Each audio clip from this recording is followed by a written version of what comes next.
Get your daughter. Get your child. No, I'm seeing a lot of, I'm seeing just patterns of certain ties you guys seem to have in Europe. I'm getting the drift of things.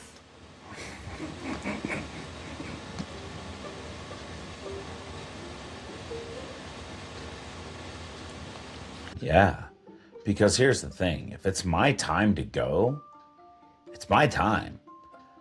You can take advantage of being in the void if you acknowledge it. Right. There can be growing, can be healing. Mm-hmm.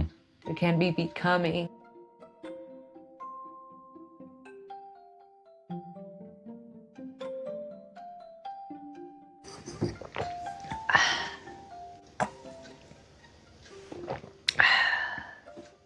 Hey everybody, welcome into Folklore and Flourish. Today is January 17th and you're here with Mark and Jane. Our topic for today is the void, and the theme is that emptiness and spiritual darkness. So we are in the middle of the death and rebirth. This is all about our breaking, our becoming, our stripping of old identity. So as the seeker has crossed through the veil and now we're on the other side in the month between worlds, we're going to look at the void today through Sumerian, Chinese, Christian, and Inuit folklore. So we're going to listen to these 4 stories and we'll see you right after.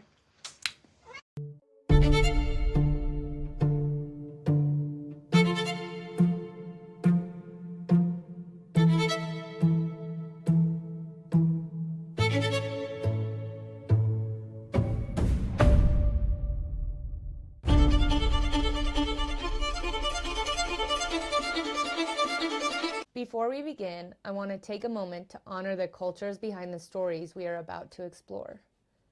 The tales shared here come from many peoples, lands, and traditions. I do not change these stories to fit modern expectations or to align with today's social standards. Instead, I present them as they were told, sometimes beautiful, sometimes harsh, sometimes challenging. We are not here to judge the past, but to understand it, to listen, to learn, and to honor the ancestors who carried these stories forward. We also share stories from various religious traditions. These are presented in their historical and spiritual context, with respect for their beliefs that they represent. Every culture deserves respect, context, and acknowledgement, and this space is dedicated to doing exactly that.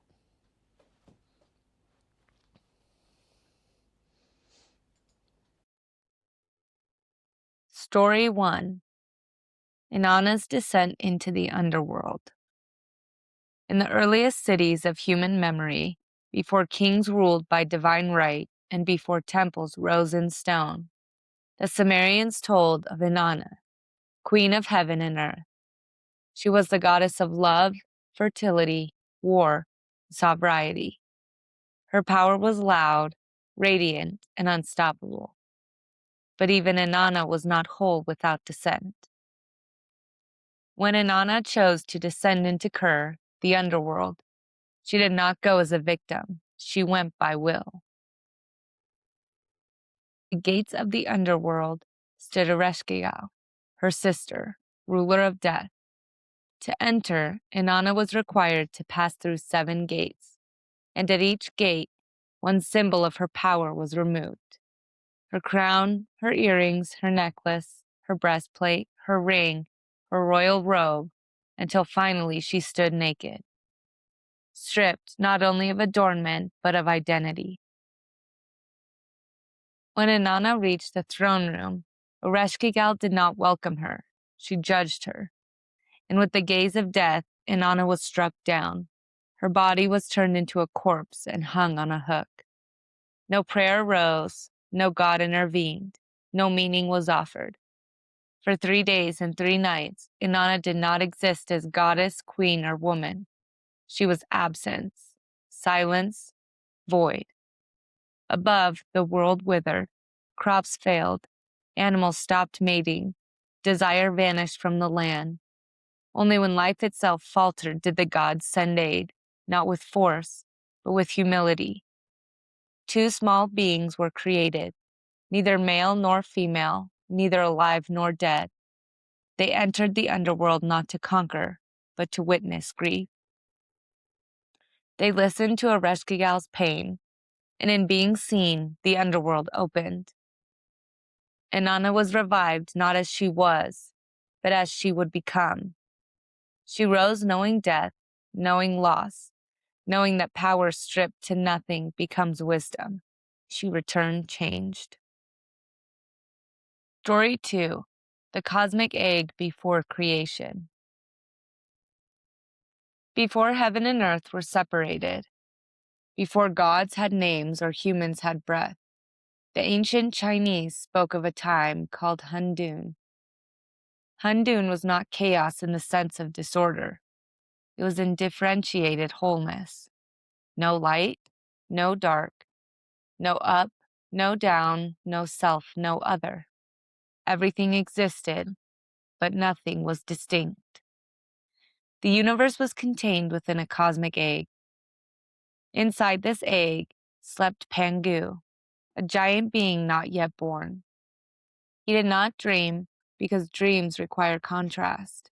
He did not move because movement requires direction. He simply was, held within perfect stillness. For 18,000 years, nothing happened. This was not waiting, this was incubation. When the time came, Pangu awoke. And with awakening came strain. Awareness pressed outward. The egg could no longer hold wholeness without division. With a mighty effort, Pangu cracked the shell. The lighter elements rose and became heaven. The heavier elements sank and became earth. Pangu stood between them, holding them apart so they would not collapse back into nothing. Each day, heaven rose higher. Each day, earth grew thicker. Each day, Pangu stretched himself wider, taller, more strained. Creation was not gentle. Creation required endurance.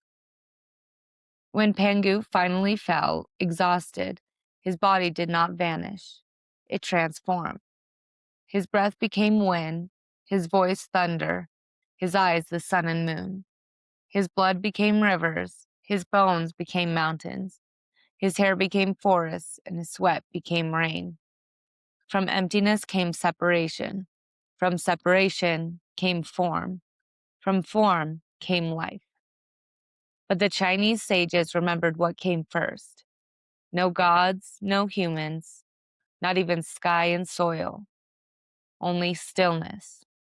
And they taught that every creation cycle returns to Hundun before beginning again.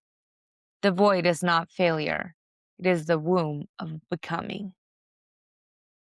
Story 3. The Dark Night of the Soul. There comes a point on the spiritual path when prayer no longer comforts, faith no longer reassures, and meaning itself seems to withdraw. Saint John of the Cross called this moment La Noche Oscura dell'Alma, the dark night of the soul. This was not a story meant to frighten, it was meant to prepare. Saint John taught that seekers often mistake early spiritual warmth for union with God. At first, faith feels alive. Practices bring peace. Devotion feels rewarded. But this, he said, is only the beginning, when the soul is still attached to sensation, certainty, and reward. Then the darkness comes. God seems absent. Prayer feels empty. Scripture reads flat. The seeker feels abandoned, even punished. Nothing brings relief. Effort makes it worse. Control fails completely. And yet, St. John insisted, this darkness is not separation, it is purification. In the dark night, the soul is stripped of every image it clings to, not because those images were wrong, but because they were limited. The mind can only grasp God in fragments. To go further, the fragments must dissolve. The seeker feels lost because the old landmarks are gone. The self that relied on understanding can no longer lead. Even desire for God becomes quiet, hollow, wordless. This is the most dangerous point. Many turn back here. They assume they have failed. They seek light elsewhere. They rebuild old certainties. They flee the silence. But St. John warned, if you turn back now, you return to comfort, not truth. Those who endure learn something terrifying and holy. God is not experienced through effort. God is encountered through unclinging. In the dark night, God works invisibly. The soul is reshaped beyond awareness. Like roots growing in winter soil, transformation happens where the eye cannot see. Only when the self finally releases its need to feel, know, or grasp does dawn begin to form. The night does not end because the seeker finds light. The night ends because the seeker becomes empty enough to receive it. Story 4. Crossing the Ice Sea of the Dead. In Inuit tradition, there is a place beyond the edges of breath, beyond land, beyond even memory. It is not fire or shadow. It is ice. The soul's final journey is set to cross a vast frozen sea, silent, endless, colorless, where nothing moves unless it must. This place is not entered by the living. It is not crossed by the unprepared. Those who reach the ice sea do so alone. No guides appear, no voices explain. The traveler must walk across frozen emptiness with no landmarks and no promise of arrival. The ice sea does not crack dramatically. It does not threaten. It simply exists, indifferent to fear or hope. Here, the dead are tested not by suffering, but by stillness. In this place, memories loosen, names fade. Even the shape of the self grows thin. The traveler begins to feel transparent, as if the wind could pass through them without resistance. This is the danger. If the soul clings to identity, to who it was, what it loved, what it feared, the ice grows heavier. The body slows. The crossing stretches endlessly. Some souls wander here too long, unable to release the weight of selfhood. But those who surrender do something counterintuitive. They stop trying to cross. They stand still, and in stillness, the ice responds. In Inuit telling, the ice sea is not crossed by effort, but by emptiness. When the soul releases its struggle, the sea carries it. The ice becomes a path only once the traveler stops demanding direction. This is not death as punishment. It is death as unmaking. Only after the self dissolves does the crossing complete. Only after silence is accepted does the next world open. The Inuit did not fear this void. They respected it. Because from it, life returns. The sea freezes so it can hold. The darkness comes so the soul can pass through without resistance. The void is not the end. It is the threshold where nothing blocks what comes next. I'm ready to rock and roll. Welcome back in, everybody. Hope you enjoyed those 4 stories. The daily thread for today, the void, is that across cultures, the void is not failure, it is preparation. A goddess descends into darkness. Creation waits inside an unbroken shell. Soul endures silence without consolation. The dead cross ice by releasing identity. Each story teaches the same truth. Nothing new forms until the old self stops speaking. So when we were looking at the void today, our lesson is that nothingness is not punishment. So nothingness is not punishment, it is preparation. We've gone through so much self-awareness and trying to identify ourselves lately that it's been both fun and painful at the same time in a number of ways. Yeah. And so now we're looking at the fact that the old self has to stop speaking. Anna, the first story, we looked at that Sumerian tale already. So how she chose to descend. In an earlier one, We see more of that in this one. And where it just said that she remained dead for 3 days and 3 nights in the other story. Now that we've heard this one, she was in the void. We don't just see what happened after, before and after. We're seeing where she was there. She was hung on a hook. Oof. She was turned into a corpse and hung on a hook. She was just floating 3 days and 3 nights, just complete stillness. This predates later resurrection myths, and it establishes the archetype of death before rebirth as a sacred necessity. You must die before you can be reborn. Sumerian. A lot of people talk about that, though. Having to die, you know, before being reborn. Yeah. That is just the shedding of the old self. Yeah. But then we get into the second one and we look at a completely different aspect of the void. And this is a lot of that Taoist cosmology and early Chinese creation myths, where it's talking about how the form emerges only after prolonged stillness. And what was that chaos? Right. And how that is something that across every culture there was something there. Yes. And a lot of the time it's referred to as chaos. This was like a being forming, creating life itself. Going to our third and fourth one, I really, really liked the third one, the St. John, and that being that was a Christian and it came from Spain. But I liked it because it's not depression or loss of faith. It's the transitional state where your previous spiritual identity dissolves so a deeper union can occur. Through all of that quiet that I think a lot of people better understand their faith. Through that, it feels like I'm not getting any answers. And then all of a sudden, it all makes sense. Like there were signs and answers all the time. And within that quiet, I learned something about myself that brought me closer to my faith. It reminds me of the Hallelujah song. It's cold and it's pretty broken. Yeah. When you finally reach that Hallelujah, like where you're just like, right. Thank you. Because I think that's a very painful and liberating feeling. We listen back to the stories.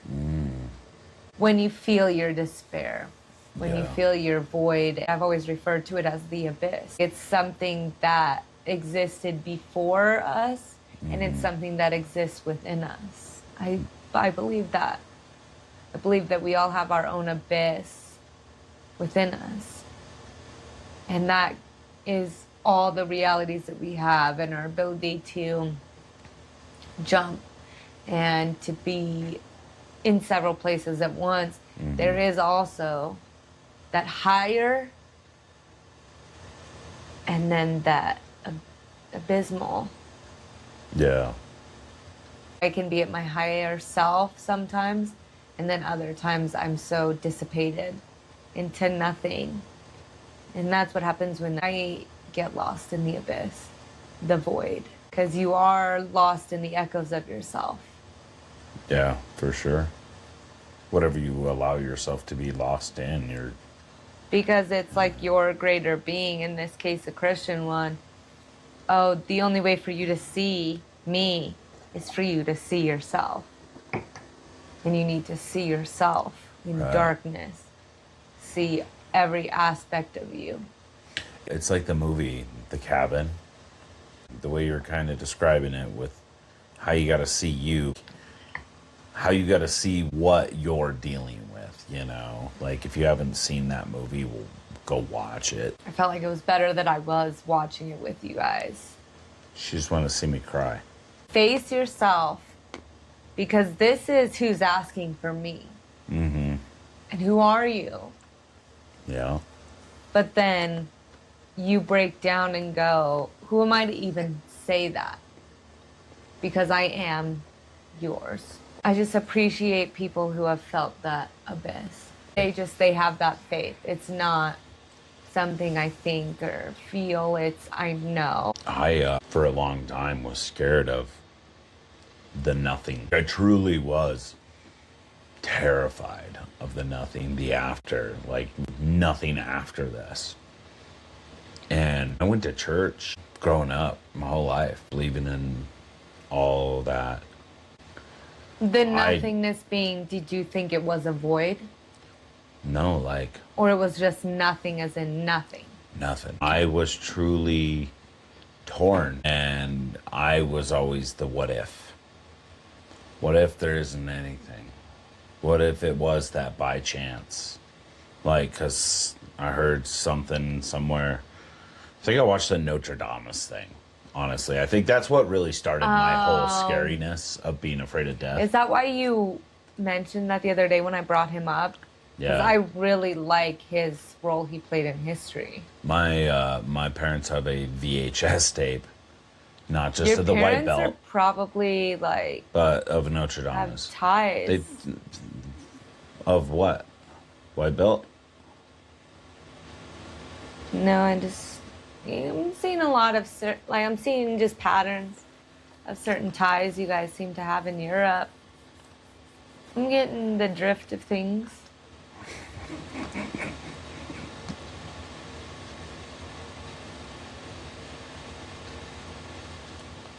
What is the VHS of Nostradamus about? Like his prophecies? All of them, yeah.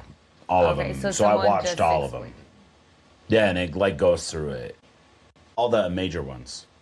All the ones that have came true. So it was scary as crap when I was a kid.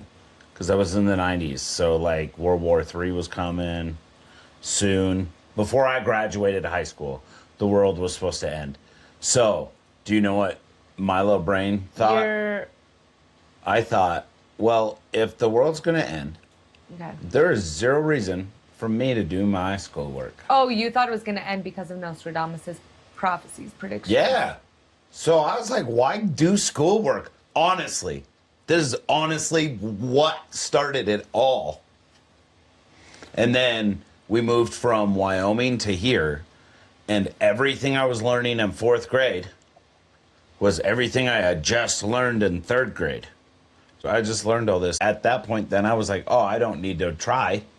So then I got lazy from that, you know, So then, but I just didn't care. Like, and it's unfortunate that I did, because you shouldn't live your life with that, even if there is nothing. Like, but why would you change that? Because what if You have no control what's at the end anyways. Right. And if you do, it's solely based on your beliefs.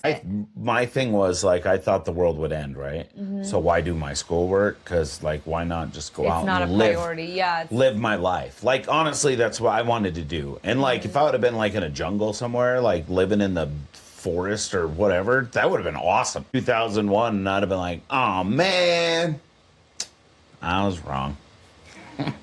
I shouldn't have lived my life like expecting that to come, because I fully did. Because then Y2K was coming, we were all freaked out. We're like, that's the thing, that's what's gonna do it. And then I just remember hanging out New Year's Eve 2000, just like, and then people turned the lights off like, ooh, like, oh, and they turned were back already on. feeling Oh like- yeah. Then moving into the 4th one, it's not death as punishment, it is death as unmaking.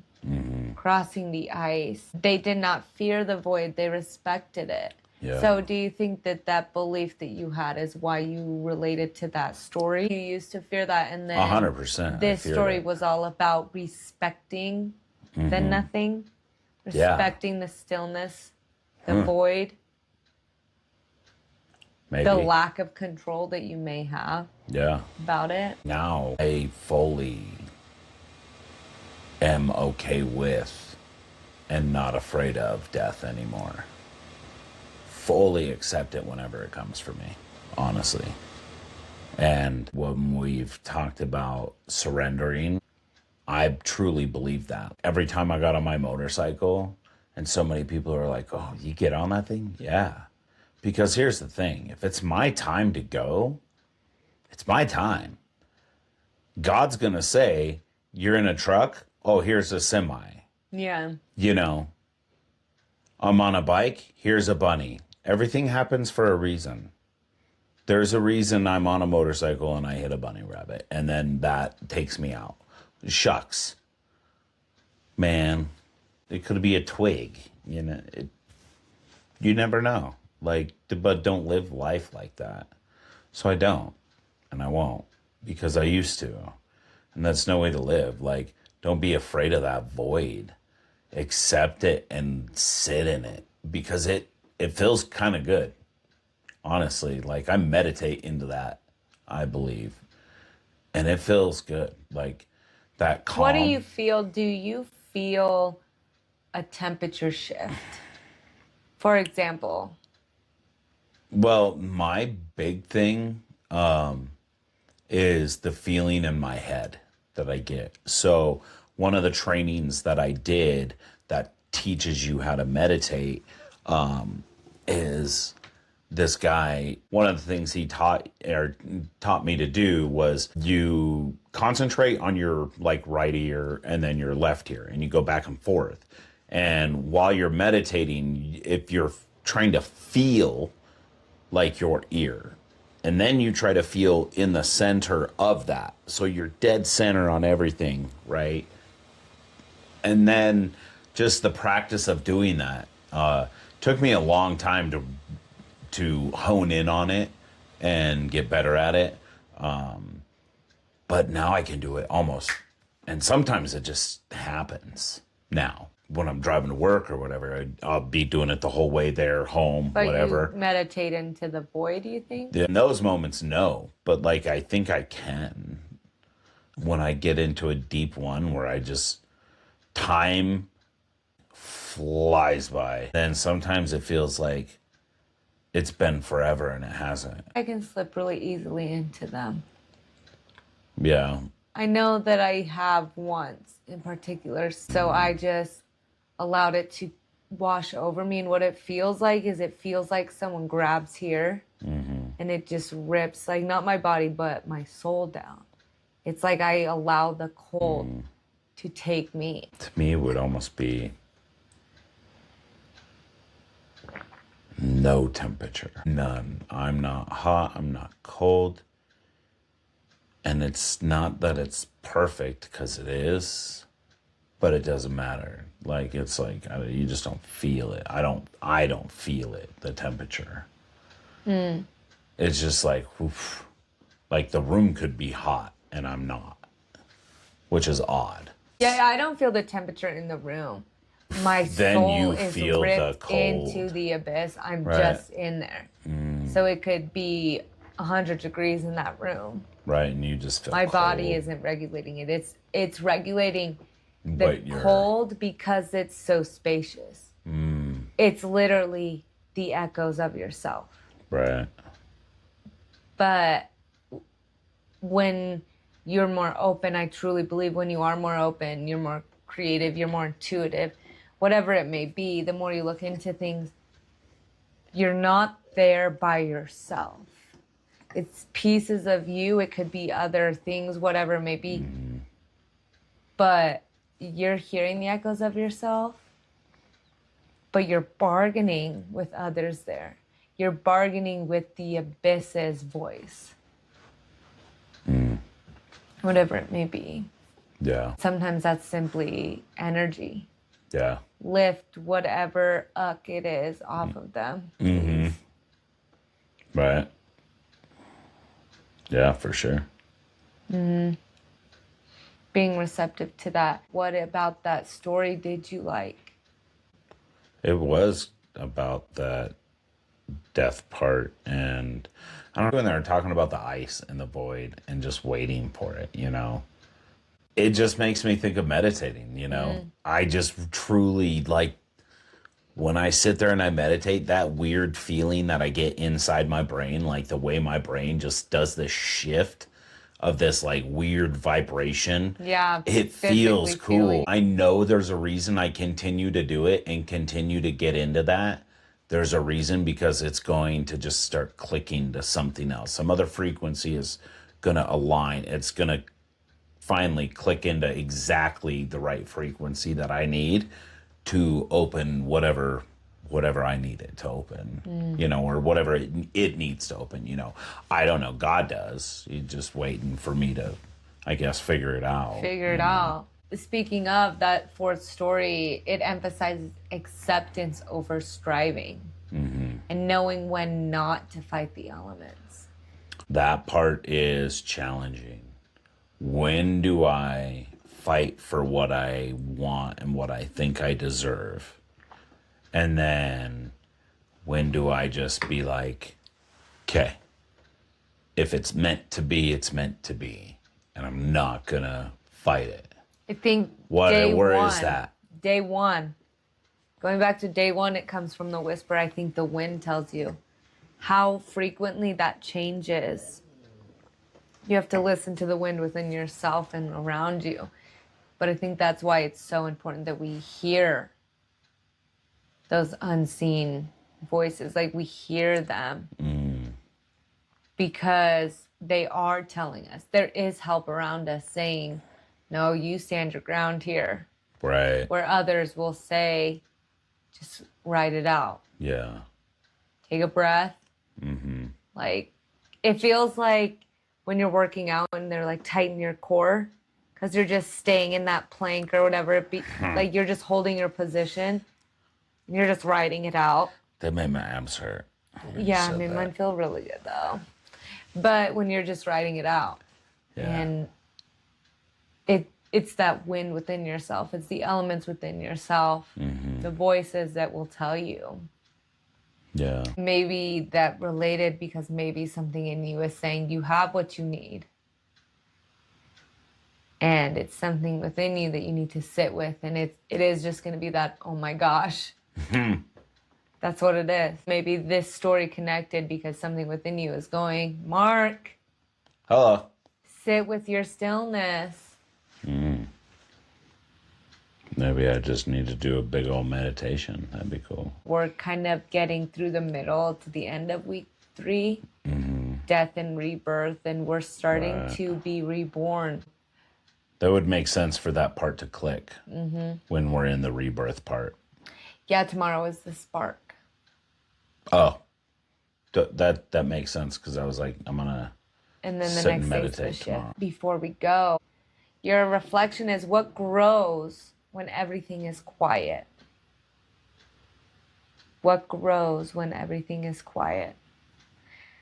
That's question brings me back to story 3. Fear. Fear is probably one of the most universal things I think that grows in the quiet. Yeah. Anxiety. Yeah. Doubt. Fear. Well, anxiety is the fear of what is yet to come, right? And then what do they say? Depression? Is it depression or regret? But it is what is in the past and you can't change. Yeah. And then if you live with those things and you let those things rule you, then that's what causes just like all kinds of that discomfort, that dis-ease, cause big time issues. I know with my mental health that I've been, dealing with myself, I've been noticing physical things like my jaw. Like months ago when I went to the dentist and I thought I was having just weird tooth pain, but it wasn't that. It was anxiety and stress causing me to, while I sleep, grind my teeth.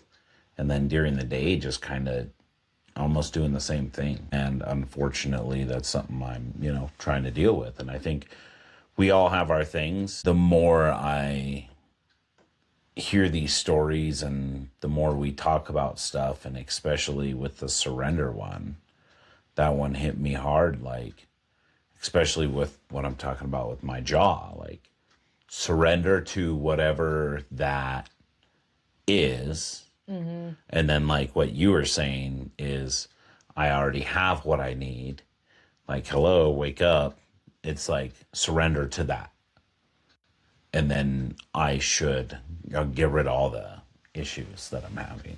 And that's going to be pretty beautiful when I step into that moment, which I will. So you think that your becoming is growing, Yeah, and for will sure. grow when everything gets quiet. That's true. I mean, just looking at our stuff, and you want success right away, right? We all do. Right. We all want to be successful right away. Where some things do really well and others don't, but they just haven't been seen yet. Mm-hmm. Like, I just made a couple tweaks, and now it's like every day I'm getting a few, Yeah. you know? But it wasn't like that at first. Right. It was like you were getting all of these views and I was getting like 10. Yeah. And now I'm not as funny. But it's not even your thing, it's the other. Yeah. I think we're seeing a lot of we've been sitting in this uncomfortable situation for a while. Yeah. And we've trusted and we've surrendered. So what grows when everything is quiet? You're becoming. That's exciting.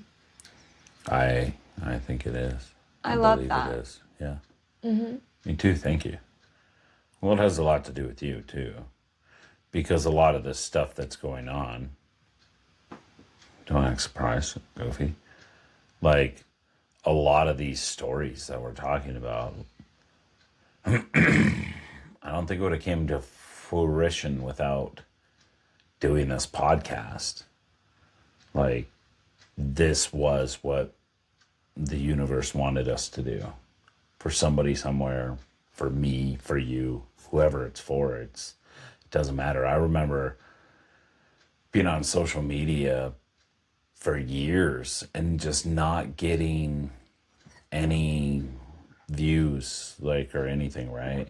But it was for a different selfish, like, reason. Mm-hmm. And now I want views for a totally different reason.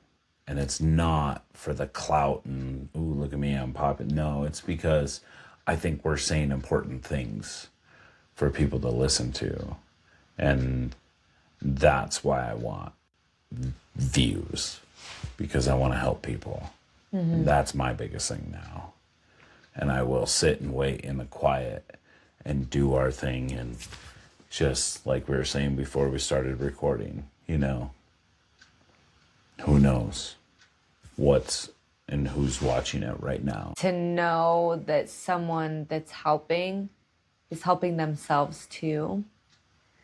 This happened a couple years back. Students were listening to this health and wellness presentation, how to treat your body and, you know, mental health and how, you know, different drugs affect that, middle school. And then they saw the same people outside, right outside the building, smoking and vaping and stuff. Mm. And they're middle schoolers. So they make that comment of, practice what you preach, you know? Right. Because when you're a middle schooler, you're arrogant and you know right and wrong is black and white, you know? Yeah.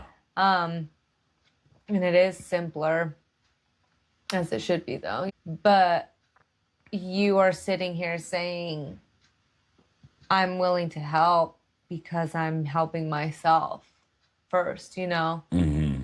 Like, these are testimonies to what we want to do, we want to be. Mm-hmm. So that's pretty. Yeah. Yeah, I'm glad we just quit vaping.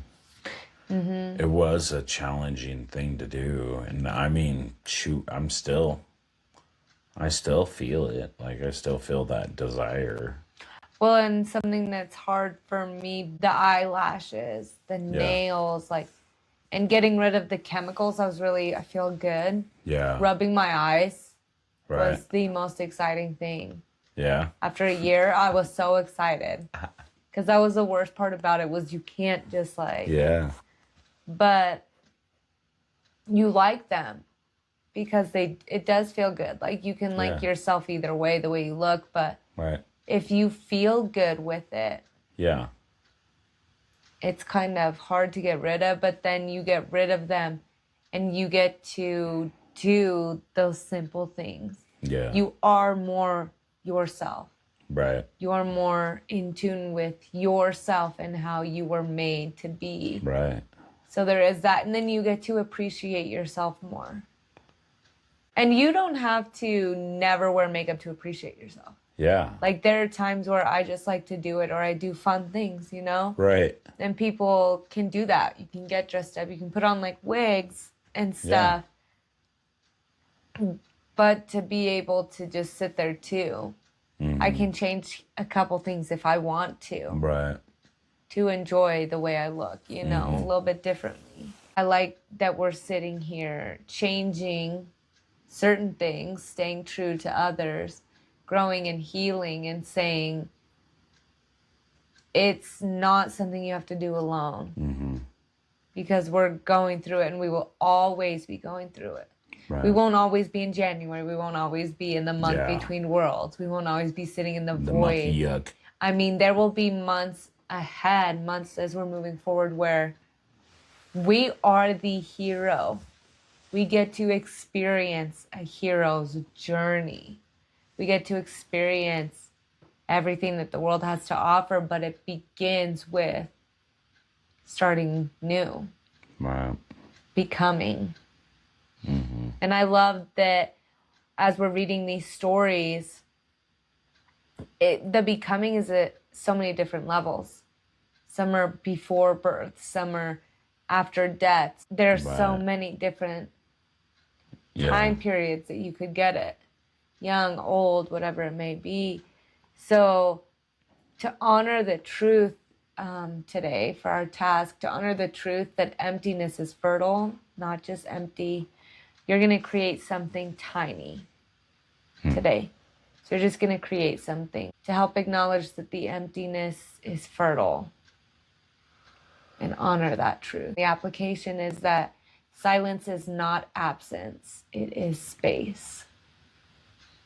So how I was saying earlier, I guess, how I feel like the abyss is cold because it's so spacious. Right. So empty. But now it's like there are other things you can do there. Things you can acknowledge. Things you can create.